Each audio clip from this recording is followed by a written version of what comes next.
सोना और चांदी ने फिर से तेजी का रुख पकड़ लिया है। क्या ये नई रैली की शुरुआत है या फिर एक बार ये थम जाएगी? गोल्ड सिल्वर की ताजा चाल के पीछे कारण घरेलू और अंतर्राष्ट्रीय ट्रिगर्स और ट्रेडर को क्या रणनीति अपनानी चाहिए, इस पर बात करेंगे पृथ्वी फिनमार्ट के कमोडिटी डायरेक्टर मनोज कुमार जैन से। मैं हूं कमल शर्मा। मनोज जी, आपका स्वागत है मोलतोल में। नमस्कार कमल। जी नमस्कार। मनोज जी, गोल्ड सिल्वर की जो मौजूदा रैली है, उसको आप कितनी टिकाऊ मानते हैं? देखिए कमल जी, सोने और चांदी की अगर हम बात करें तो हम पहले भी काफी सारे शोज में आपके साथ डिस्कस करते हुए आए हैं और हमने बोला था कि जो लंबी अवधि का जो ट्रेंड है सोने और चांदी का वो काफी मजबूत है। और एक करेक्शन हमने जरूर कीमतों में आते हुए देखा था। उसके बाद हमने पिछले 2-3 वीक से यहाँ पे कंसोलिडेशन भी कीमतों में होते हुए देखा। जहां तक सोने की बात है तो हम लगातार कहते आए हैं कि $3,870 सोने के लिए कॉमेक्स में एक मजबूत सपोर्ट का काम करेगा।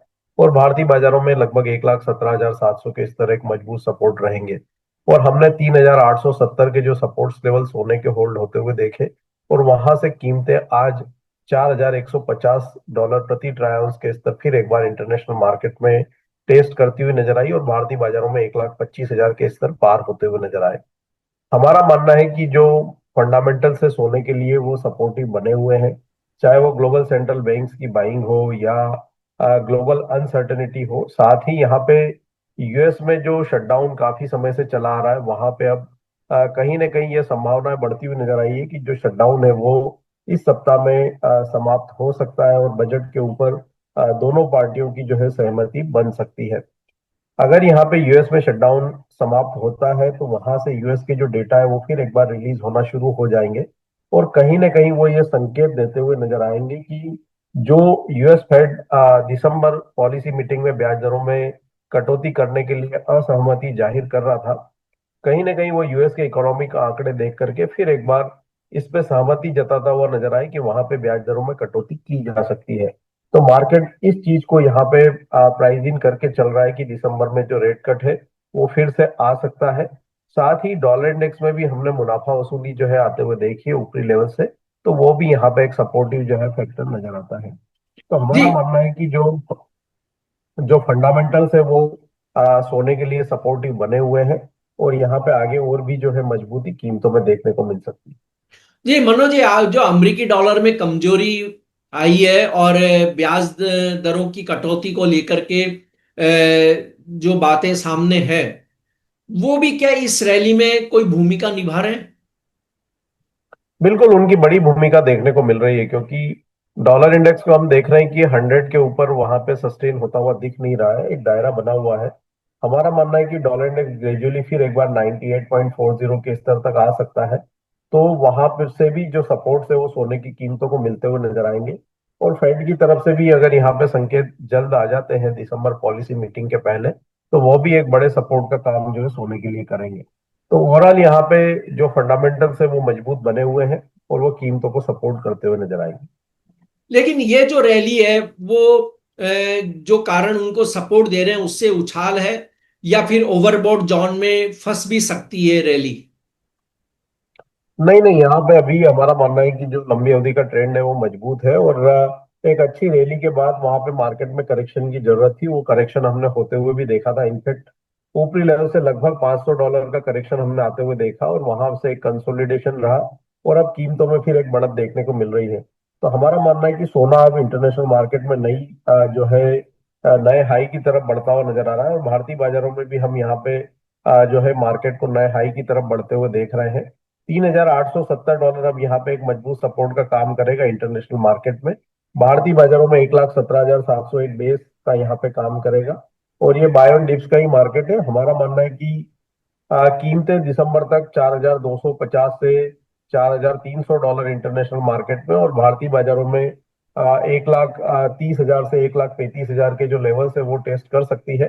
तो ओवरऑल ट्रेंड यहाँ पॉजिटिव है, डिप्स में बाय ही करना चाहिए $3,870 इंटरनेशनल मार्केट में और भारतीय बाजारों में 1,17,700 के बेस का स्टॉप लॉस मान करके जो भी डिप मिले बाय करें। ऊपर में 1,35,000 तक की जो संभावना यहाँ दिसंबर तक नजर आती है कमल जी। सिल्वर में आपका क्या ओपिनियन रहेगा ट्रेडर्स के लिए? सिल्वर में हम और ज्यादा बुलिश है सोने के मुकाबले। जिस तरह से यूएस ने जो अपने क्रिटिकल मिनरल की जो लिस्ट को रिवाइज किया और उसमें चांदी को भी अब शामिल कर लिया है, तो कहीं ना कहीं आने वाले समय में जो चांदी का जो रिजर्व है वो यूएस की तरफ से बढ़ता हुआ नजर आएगा। और हम देख रहे हैं कि मेटल ऑलरेडी यहाँ पे पिछले 3-4 सालों से डेफिसिट में है। जिस तरह से हम इसका जो ग्रीन एनर्जी, ईवी और बाकी इंडस्ट्रियल यूजेज में जो है लगातार खपत देख रहे हैं, और अब हम देख रहे हैं कि जो निवेश की मांग है वो भी यहाँ पे आती हुई नजर आ रही है। तो ये सारे फैक्टर्स को देखते हुए चांदी में आगे और भी मजबूती देखने को मिलेगी। चांदी में भी हमारा मानना है कि जो 45.50 का एक मजबूत सपोर्ट था वो चांदी ने होल्ड किया है, और अब $50 के पार कीमतें निकलती हुई नजर आई है। हमारा मानना है कि दिसंबर तक चांदी की कीमतें भी 54 से $55 तक जो है पहुंच सकती है। उस लिहाज से भारतीय बाजारों में 1,65,000 तक के जो स्तर है वो दिसंबर तक चांदी दिखा सकती है। तो चांदी में भी यहाँ डिप्स में 1,54,500 से 1,51,000 की रेंज में बाय करके चलना चाहिए, 1,47,000 के नीचे के स्टॉप लॉस से। और ऊपर में 1,65,000 तक के लक्ष्य वहां पे रखे जा सकते हैं। जी मनोज जी, अभी एक चर्चा ये भी चल रही है कि गोल्ड को मनी माना जाए या कमोडिटी के रूप में ही स्वीकार किया जाए। अगर गोल्ड को मनी के रूप में स्वीकार कर लिया जाता है विश्व समुदाय में, तो इसका हम आने वाले वर्षों में क्या असर देख सकेंगे? देखिए कमल जी, सोना जो है वो एक हम कह सकते हैं कि मुद्रा ही रहा है प्रचलन में। जब से हमने जो है सभ्यता और संस्कृति को यहाँ पे विकसित होते हुए देखा है, तब से ही हम देख रहे हैं कि सोने ने करेंसी का रोल जो है वो अदा किया है।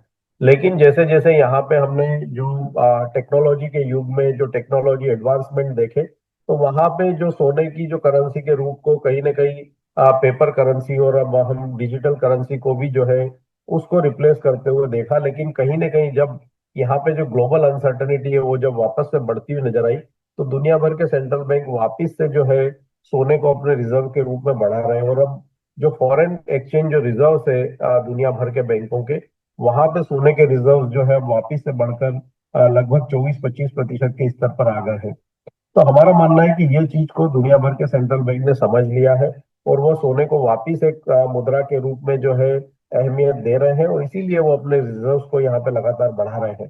तो आने वाले समय में उनकी तरफ से जो रिजर्व्स है वो और भी बढ़ाए जाएंगे, और वो निश्चित रूप से सोने की कीमतों को यहाँ पे सपोर्ट करते हुए नजर आएंगे।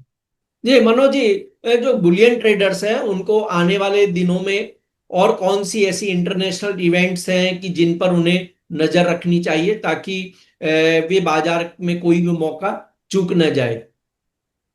देखिए यहाँ पे वॉलेटिलिटी काफी रहेगी। कमल जी, मेरा मानना है कि जिस तरह से यहाँ पे यूएस और चाइना के बीच में ट्रेड डील को लेकर के संभावनाएं बनती हुई नजर आई है, यूएस और भारत के बीच में भी ट्रेड डील को लेकर के बार बार हम यूएस प्रेसिडेंट के ट्वीट जो है वो देख रहे हैं। भारत सरकार भी प्रयासरत है जल्द वहां डील करने के लिए। साथ ही हम देख रहे हैं कि यहाँ पे जो मिडल ईस्ट है वहां पे टेंशन थोड़े से कम हुए, हालांकि रशिया यूक्रेन का वॉर अभी भी जारी है और वहां पे तनाव लगातार बढ़ा है। तो ऐसी अनिश्चितता यहाँ बनी रहेगी, इनके ऊपर जो है ट्रेडर्स को नजर रखना चाहिए। और कोई भी अगर एडवर्स न्यूज आती है और उसके चलते सोना और चांदी का मार्केट कुछ भी 4-5% के करेक्शन दिखाता है, तो उसको एक बाइंग की अपॉर्चुनिटी के रूप में माने। हमारा मानना है कि यहाँ पे ऐसे कोई भी जो करेक्शन आएंगे, शार्प करेक्शन, वो बायर्स के लिए एक अपॉर्चुनिटी का काम करेंगे, क्योंकि जो फंडामेंटल से लंबी अवधि के वो मजबूत बने हुए हैं। और इंटरनेशनल मार्केट में सोना, अगर मैं बात करूं 2026 की, तो $5,000 के लक्ष्य हमने तय किए हैं। और भारतीय बाजारों में भी हमारा मानना है कि 1,50,000 के जो स्तर है वो सोना 2026 में दिखाता हुआ नजर आएगा। जहां तक चांदी का सवाल है, $65 तक के जो स्तर है चांदी भी दिखा सकती है इंटरनेशनल मार्केट में 2026 में। और भारतीय बाजारों में 1,85,000 से 2 लाख के जो स्तर है वो फिर से एक बार देखने को मिल सकते हैं। तो ओवरऑल ट्रेंड पॉजिटिव है। ट्रेडर्स को जो जो घटनाक्रम से स्पेशली यूएस की ट्रेड डील्स और जियोपॉलिटिकल टेंशंस को लेकर के, उसके ऊपर नजर रखना चाहिए। साथ ही फेड के ब्याज दरों के ऊपर जो भी जो कमेंट्स आते हैं उनके ऊपर नजर रखें। और कोई भी यहाँ पे शार्प करेक्शन आता है, मुनाफा वसूली आती है, तो वहां पे निचले स्तरों पर बाइंग करने का रखें। जब तक सोना $3,870 और चांदी की कीमतें $45.50 के स्तर को इंटरनेशनल मार्केट में होल्ड कर रहे हैं, डिप्स में बाय करें। 2026 में भी यहाँ पे अच्छी बढ़त की संभावना नजर आती है। जी मनोज जी, आपका कोई डिस्क्लेमर? सोने और चांदी के फ्यूचर्स मार्केट में हमारी कोई पोजीशन नहीं है कमल जी, लेकिन रिकमेंडेशन के चलते क्लाइंट्स की इनमें पोजीशन हो सकती है। ईटीएफ में जरूर हमारा एसआईपी के रूप में सोने और चांदी में निवेश रहता है।